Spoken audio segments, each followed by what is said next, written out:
Okay, students, very good morning. Before starting this lecture, let me tell you few things. Number one, आपकी practical files नहीं आ रही, सिर्फ नैतिक की practical file आई है, वो भी इनकम्प्लीट आपकी क्लास में से. Please start sending the practical files in the group from today itself. Number two, आपकी क्लास की कुछ बच्चों की, काफी आधे से ज्यादा बच्चों की चेक हो चुकी है copy, but there are few students जिन्होंने अभी तक नहीं भेजी, एक भी चैप्टर नहीं भेजा. इफ यू वांट मी कि मैं आपके घरों में कॉल्स करूं, then you are most welcome. मैं कर सकती हूँ वो भी. मैंने आपको बोला नहीं, मैंने किसी का नाम नहीं लिया. आई गेस जितने बच्चे यहाँ, पवन को छोड़ के, कॉपी नहीं आई. प्रणव की भी कॉपी नहीं आई. ठीक है, start sending the copies. Okay. Number two, आपकी कॉपी आ चुकी है. लो, ऑनलाइन भेजो practical file. Number two, very important, आपकी मल्टीपल असेसमेंट रहती है साइंस की. ठीक है, मल्टीपल असेसमेंट में आपने क्या करना है, प्लीज पे अटेंशन. एक पेज के ऊपर कनकेव मिरर के कोई भी 2 रे डायग्राम्स बना के फोटो खींच के ग्रुप में भेज दो. ऊपर अपना नाम, क्लास, सेक्शन, रोल नंबर. एक पेज पे 2 रे डायग्राम्स, कहाँ उनकी इमेज बनती है, सब कुछ ये कर लेंगे हम. ठीक है, फोटो खींचो, सेंड इन द ग्रुप. आज के आज इस काम के सिर्फ आपको 2 दिन मिल रहे हैं, मंडे एंड ट्यूसडे. जिस पे मर्जी पेज, एनीथिंग. ठीक है, व्हाइट पेज पे बना लोगे और भी बढ़िया है. ठीक है, A4 शीट पे ये आज कर दो, सो दैट आपके मैं ट्यूसडे को छुट्टी टाइम तक मैं आपकी लिस्ट बना के भेज दूं. और वेडनेसडे तक मैंने प्रैक्टिकल फाइल्स की लिस्ट भेजनी है. बिल्कुल ठीक है, हो जाएगा. क्लियर है, ये काम जरूरी है. ओके. और वेडनेसडे तक आपकी कॉपीज भी आ जाएं जिनकी नहीं आई. क्लियर है, आपकी दोनों चैप्टर चेक है. आपकी चेक है, आप रहते हो. आज भेजो मुझे पीडीएफ बना के. मैं फोन कर रही हूं आज शाम को घर पे जिनकी नहीं आई. ठीक है, इज दिस क्लियर एवरीबॉडी? इतना क्लियर है सबको? चलिए ठीक है जी, अब स्टार्ट करते हैं हम अपना chapter revision. Students, lesson 12 we are going to do. इसको घुमाओ बेटा. Lesson 12 we are going to do. हमने उस दिन करी पॉलिनेशन. हम पॉलिनेशन पे थे.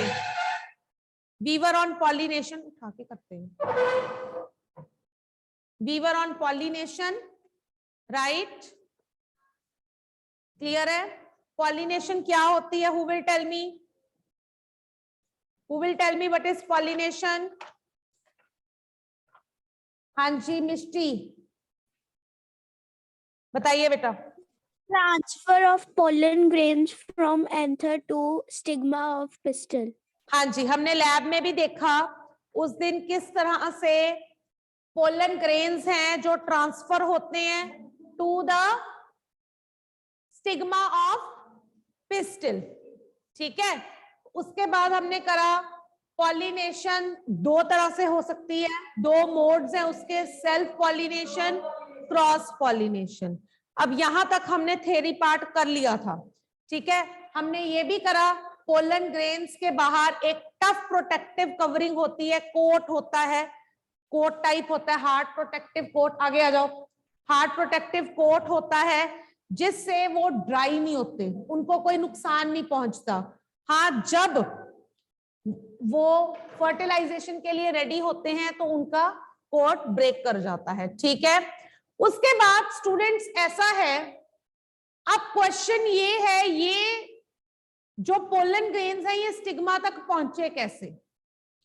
How they are transferred? There are certain agents that causes pollination. Agents of pollination. ठीक है, एजेंट्स ऑफ पॉलिनेशन में सबसे ऊपर आता है वाटर, विंड, इंसेक्ट्स. वाटर भी कम, ज्यादातर तो इंसेक्ट ये विंड ही है, ठीक है, वाटर, विंड एंड इंसेक्ट्स, ये बेसिकली। हाँ जी, ह्यूमंस आते हैं बट वो कम, ज्यादातर इंसेक्ट्स पॉलिनेशन में हेल्पफुल हैं। हाँ जी बेटा, सबसे पहले है वाटर। बच्चे, वाटर में पॉलिनेशन कब होती है, कैसे होती है? It is done in aquatic plants. जो प्लांट्स पानी में हैं, इनकी जो पॉलिनेशन होनी है, it is done by the agent of water only, ठीक है। ये जो वाटर की करंट है, water current, it carries the mature pollen grains from the anther to stigma, from one to another, जैसे भी हुआ है उनकी, ठीक है। एग्जाम्पल है इसकी वेलिस्नेरिया हाइड्रा, एक्वेटिक प्लांट्स हमने लिख दिए, वेलिस्नेरिया एंड हाइड्रा, ठीक है जी। नेक्स्ट आ गई विंड से पॉलिनेशन। बच्चे, विंड से कैसे पॉलिनेशन होती है? जब पोलन ग्रेन्स मैच्योर हो जाते हैं, एंथर ब्रेक कर जाता है, पोलन ग्रेन्स उसमें से डिस्पर्स होते हैं, वो क्या करते हैं, एक जगह से with the help of wind current they move from one place to another, ठीक है। In this way pollination takes place. Generally ये जो होते हैं ग्रेन्स बड़े हल्के होते हैं, वैसे तो सारे ही हल्के होते हैं, बट बिकॉज इनको विंड ने कैरी करना है तो दे आर वेरी लाइट। और most of the cases wind की पॉलिनेशन होने वाले बड़े सिंपल आम जो हमें क्रॉप्स मिलती हैं, जैसे कि वीट, राइस, इनकी पॉलिनेशन होती है। Is this clear? हाँ, पोलन ग्रेन्स से ना उसके प्लांट तक जाते हैं ना वो, तभी तो उनके सीड बनता है, ठीक है। नेक्स्ट है इंसेक्ट्स। इंसेक्ट्स में आते हैं बीज, बटरफ्लाईज। क्या है इनका, क्या लॉजिक है? They will suck the nectar, they will suck the nectar from one flower. जब वो एक फ्लावर का नेक्टर सक करते हैं तो वहां पे उनके फीट के साथ पोलन ग्रेन्स लग जाते हैं। Then they sit on another flower. जब वो दूसरे फ्लावर के ऊपर बैठते हैं, these pollen grains they get stick to the stigma. In this way pollination takes place. Clear है? एक और मेथड है आर्टिफिशियल पॉलिनेशन। आपकी वैसे ये बुक में नहीं है एनसीईआरटी में, बट अदरवाइज आपको जनरली बता देती हूँ। क्या होता है, ये आजकल बड़ा अच्छे से यूज हो रहा है क्रॉप्स की क्वालिटी को, क्वांटिटी को इंप्रूव करने के लिए। मुझे इस फ्लावर का कलर अच्छा लगा, मुझे इस क्रॉप का कलर अच्छा लगा, इसके फ्रूट का। इसके अंदर ये खासियत है, दूसरे के अंदर इसमें सीड्स नहीं है। तीसरे के अंदर ये खासियत है कि इसके अंदर मीठा है, ठीक है। अलग अलग कैरेक्टर्स आ गए, तो हमने क्या किया, एक के पोलन उठाए, दूसरे के स्टिग्मा पे कर दिए। अब जो सीड ग्रो होगा, it will have two qualities, दोनों अलग अलग, ठीक है। उसके बाद अब मुझे तीसरी भी चाहिए, मैंने उसके उठाए, पोलन उठाए, तीसरे में स्टिग्मा पे इंसर्ट कर दिए, पॉलिनेशन हो गई। उसके बाद फर्टिलाइजेशन होगी। एक्चुअली इसके अलग अलग प्रोसेसेस हैं, स्टेप्स हैं। पहले सिलेक्शन होती है, आपको किसके कैरेक्टरिस्टिक्स अच्छे लग रहे हैं, मेल फीमेल, इन दोनों के अलग अलग प्लांट्स के कैरेक्टरिस्टिक्स को स्टडी किया जाता है, फिर उनको सिलेक्ट किया जाता है, ठीक है। एक चीज की खासियत ये रखनी चाहिए, एक ही स्पीशीज के होनी चाहिए, कुत्ता और घोड़ा मिक्स नहीं हो सकते, ठीक है। It should belong to same species. जैसे रोज ही है, ठीक है, या एप्पल की एग्जांपल ले लो। एप्पल है, एक एप्पल का मुझे कलर अच्छा लग रहा है, एक की स्वीटनेस अच्छी लग रही है, एक के सीड्स अच्छे लग रहे हैं, ठीक है। जो भी है मुझे वो अच्छे लग रहे हैं, मैं इनको मिक्स कर सकती हूँ। एप्पल के साथ मैंगो के कैरेक्टरिस्टिक्स नहीं मैं मिक्स कर सकती, ठीक है। It will not take place. दूसरा आ गया स्टेमन, इमैस्कुलेशन। उसका स्टेमन रिमूव करना, ऊपर से स्टेमन रिमूव कर लिया, ठीक है। उसके बाद पॉलिनेशन करवाना, दूसरे तक लेके जाना, स्टाइल तक, स्टिग्मा तक, वहां पे पॉलिनेशन हो गई। उसके बाद जहां पे क्रॉस पॉलिनेशन आपने कराई है, उसको बांध दो पॉलीथीन या मसलिन क्लॉथ के साथ, ताकि उसके ऊपर और ना कोई आए। और फिर अपने आप उनकी फर्टिलाइजेशन हो जाएगी, ठीक है। और जब सीड्स प्रोड्यूस होंगे, they give rise to a new kind of plant. Is this clear? इतना क्लियर है? हमारा सेक्सुअल रिप्रोडक्शन का फर्स्ट स्टेप हो गया, पॉलिनेशन इज डन नाउ। हमारा नेक्स्ट स्टेप क्या था? फर्टिलाइजेशन। नेक्स्ट स्टेप क्या है हमारा? फर्टिलाइजेशन। क्या होती है fertilisation? When male and female gametes they fuse, they meet, क्या होता है? स्टिग्मा तक पोलन पहुंच गए।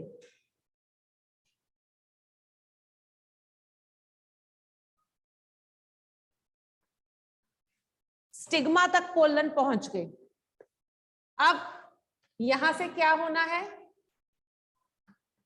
यहां से निकलती है पोलन ट्यूब, ठीक है। बनाओ डायग्राम साथ साथ डबल फर्टिलाइजेशन का, बनाइए डायग्राम। Hurry up everybody. हाँ जी, क्या कह रहे हो? पेंसिल मैं दूं? अब क्या होना है? यहां पे हम ओवरी बना रहे हैं। Don't talk.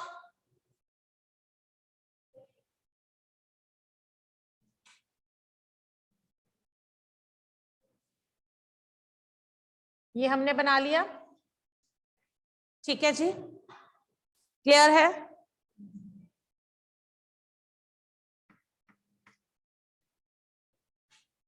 पहले ये साथ साथ ड्रॉ कर लो।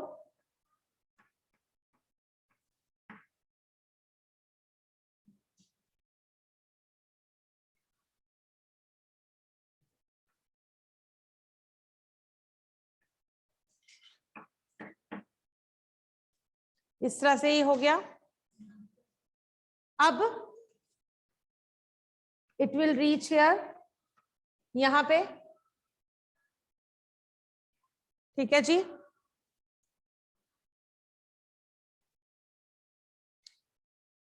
दो मेल गमीट्स बन जाते हैं, हमने करा था। दो तरह के ऊपर न्यूक्लियस होते हैं, ये देखो दो बनाए हैं। एक ट्यूब न्यूक्लियस होता है, एक जनरेटिव न्यूक्लियस होता है।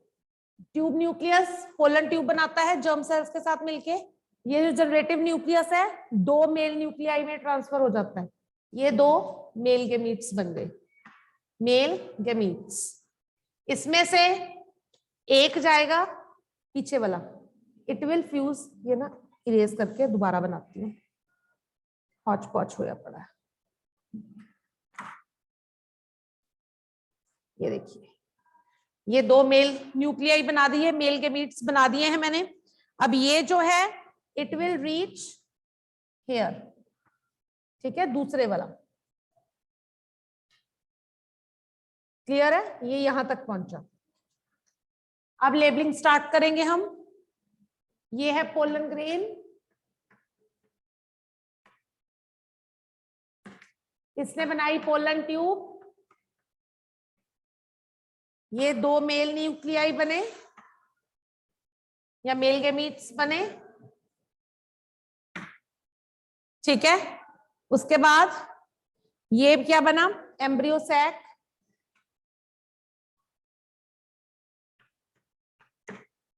एम्ब्रियो सैक बना, ये ओवरी है बाहर,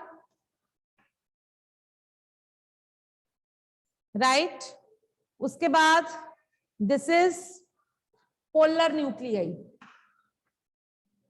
पोलर न्यूक्लियाई ये बनाया जो साइड पे, पोलर न्यूक्लियाई। ये जो बने हैं ये एंटीपोडल सेल्स बने हैं, ठीक है। This is antipodal. ये देखो बना रही हूं,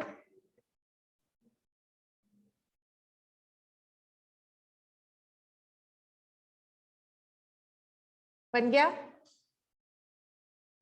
बन गया। तीन यहां पे नीचे बनाओ, दो इसके अंदर, दो न्यूक्लियस बनाओ, एक यहां पे बनाओ, इसको अंडरलाइन कर दो, एक ऐसे। ठीक है, क्लियर है?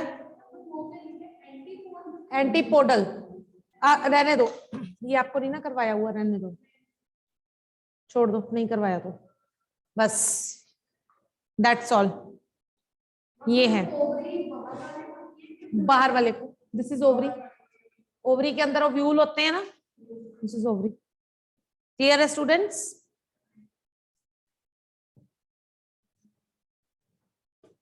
इतना हम कर सकते हैं। हाँ बेटा क्लास लगा लो पहले, जाओ। हाँ जी बेटे,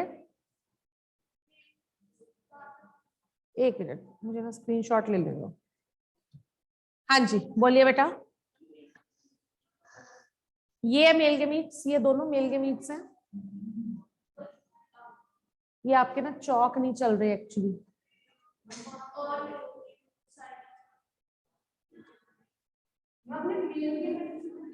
ये दो डॉट्स बनाए हैं ना मैंने, हाँ जो ऊपर से आए थे, एक तो ट्यूब सेल बन गया, ये जो जनरेटिव है ये डिवाइड हो जाता है दो मेल गेमीट्स में, वो दो बनाए हैं। पीछे वाला जो है इसके साथ आके फ्यूज होता है एम्ब्रियो सैक के आगे जो न्यूक्लियस बनाया हुआ है। ठीक है, क्लियर है? अब ये है फर्टिलाइजेशन, दिस इज फर्टिलाइजेशन।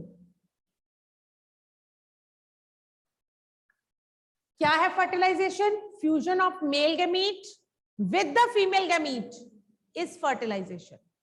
अब फर्टिलाइजेशन हो गई, इसके बाद क्या बन गया? Zygote, formation of seed fruit, ठीक है, एम्ब्रियो बन गया। अब उसके साथ क्या होता है जब सीड और फ्रूट बन जाता है, बाकी चीजों का क्या हुआ? What will happen after the formation of seed and fruit? ये हमारा तीसरा स्टेप आ गया, फर्टिलाइजेशन कर ली थी ना हमने, राइट? थर्ड स्टेप क्या है हमारा? Shall I raise this? This is done. Third step pollination first था, हमने 4 करे थे ना, 4 स्टेप्स हैं सेक्सुअल रिप्रोडक्शन के मैकेनिज्म में। ठीक है, पहला किया पॉलिनेशन, दूसरा किया फर्टिलाइजेशन, थर्ड स्टेप क्या है? Formation of seed and fruit.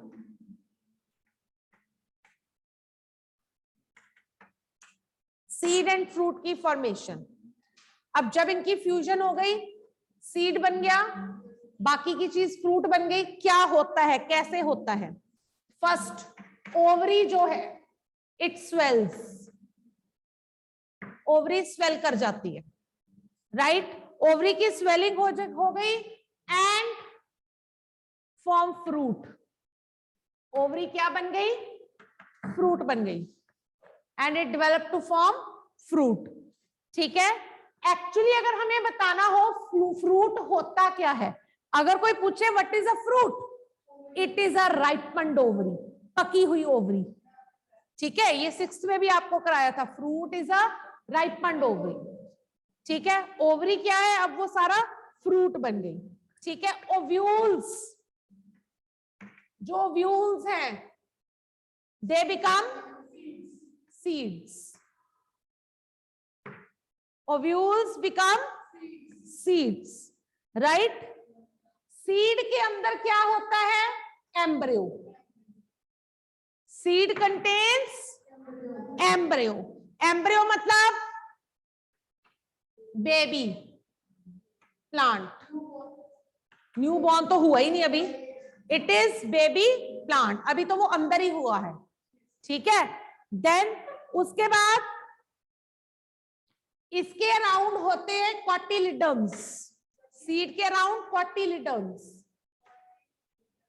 ये करा हुआ है आपने मोनोकॉट डाइकॉट, जिसके एक हो मोनोकॉटिलिडन, जिसके 2 हो दो डाइकॉटिलिडन। कॉटिलिडन्स का रोल क्या है? Store food. बेबी प्लांट का फूड किसमें स्टोर होता है? कॉटिलिडन्स में। Got it? उसके बाद सीड के अराउंड एक टफ प्रोटेक्टिव कवरिंग होती है, that is known as seed coat. ये सारा सीड का स्ट्रक्चर एक्सप्लेन हो गया। सीड कोट क्या है? प्रोटेक्टिव कवरिंग, उसको प्रोटेक्ट करने के लिए। हाँ जी, सीड के अंदर है ना बेबी प्लांट, तो उसको प्रोटेक्ट भी तो करना है, तो there is a seed coat. Okay,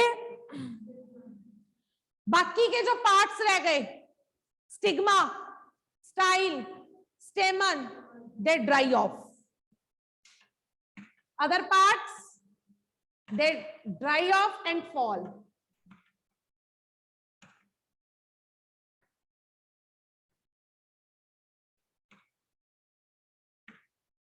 गिर जाएंगे वो अदर पार्ट्स।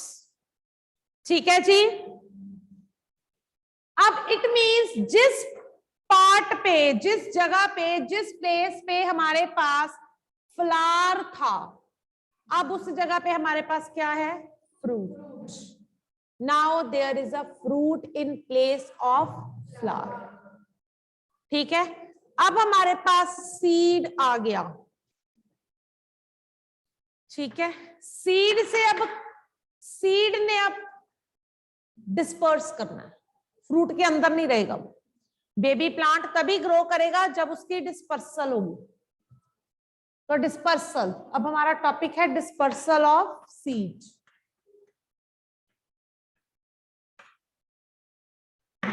ये इसके अंडर ही आता है, डिस्पर्सल ऑफ सीड।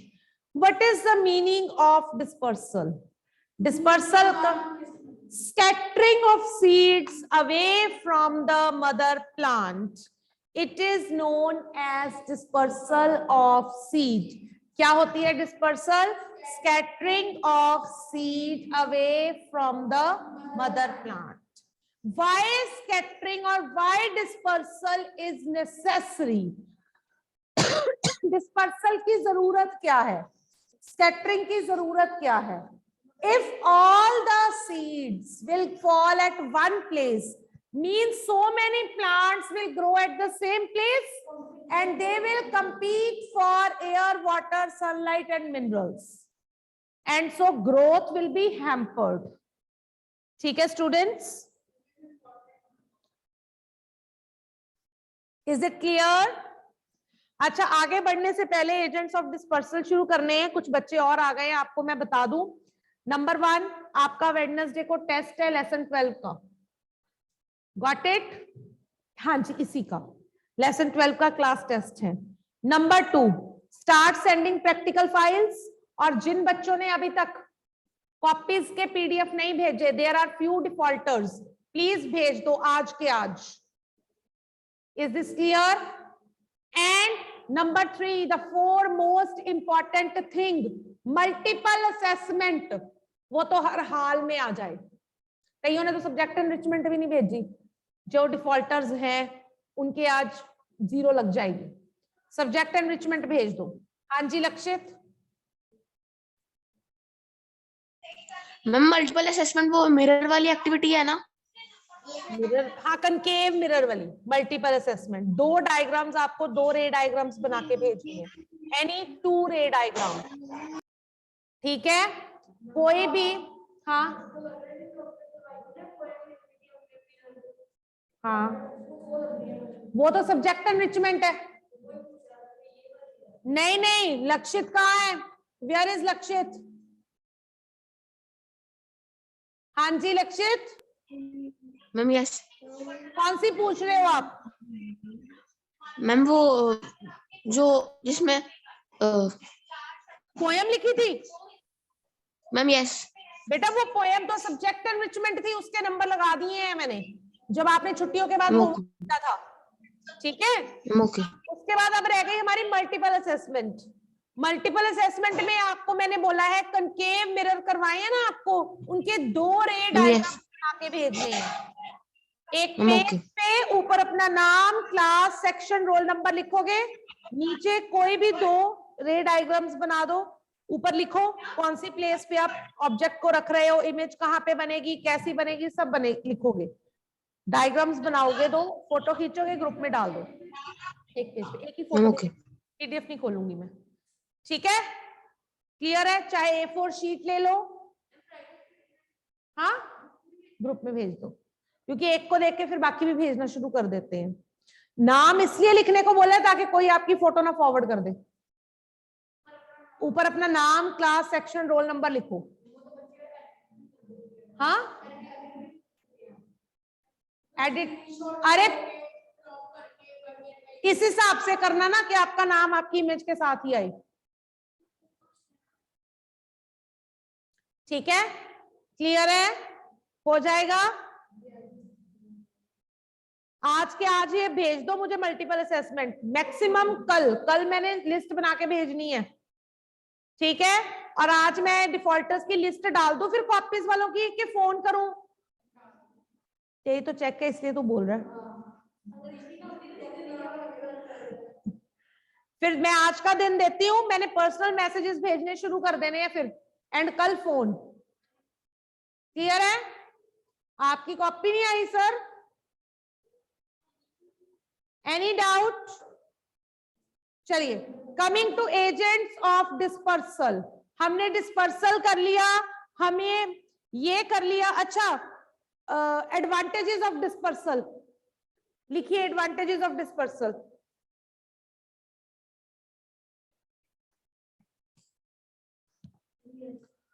नंबर 1, एक तो ये कंपटीशन वाला point, it prevents competition among the plants for water, mineral, sunlight. Number 2, it prevents overcrowding of plants in one area. एक जगह पे ओवरक्राउडिंग को रोकती है। Overcrowding of plants in an area. It prevents competition among plants for sunlight, air, water and minerals. Then, third point, it helps the plant to grow in new places or new areas. क्योंकि अगर दूर जाके dispersal होगा तो एक नए area में नई किस्म का प्लांट आ जाएगा। Dispersal helps the plants to grow in new areas. ठीक है जी। नाउ अब क्वेश्चन है, ये डिस्पर्सल होता कैसे है? नंबर 1, विंड डिस्पर्सल करता है। जिस चीज को विंड ने डिस्पर्स करना है, it should be light in weight, it should have wings और hair to be blown away. उसके विंग्स या हेयर होने चाहिए ताकि वो ब्लो अवे हो जाए इजीली। हाँ तो ठीक है, देयर इज नो नीड, मैं तो समझा रही हूँ। बुक बंद करो। कौन सी बुक खोल के रखी है? इस ह्यूमंस की डिस्पर्सल होती है। हाँ, एजेंट्स में ह्यूमंस आते हैं। ठीक है, ह्यूमंस की भी डिस्पर्सल होती है। ठीक है स्टूडेंट्स, तो विंड में डिस्पर्सल कैसे करता है? Number 1, seed should be light in weight. ठीक है, it should have hair or wings so that it can be blown away. Clear है? अब एग्जांपल्स देनी है आपने।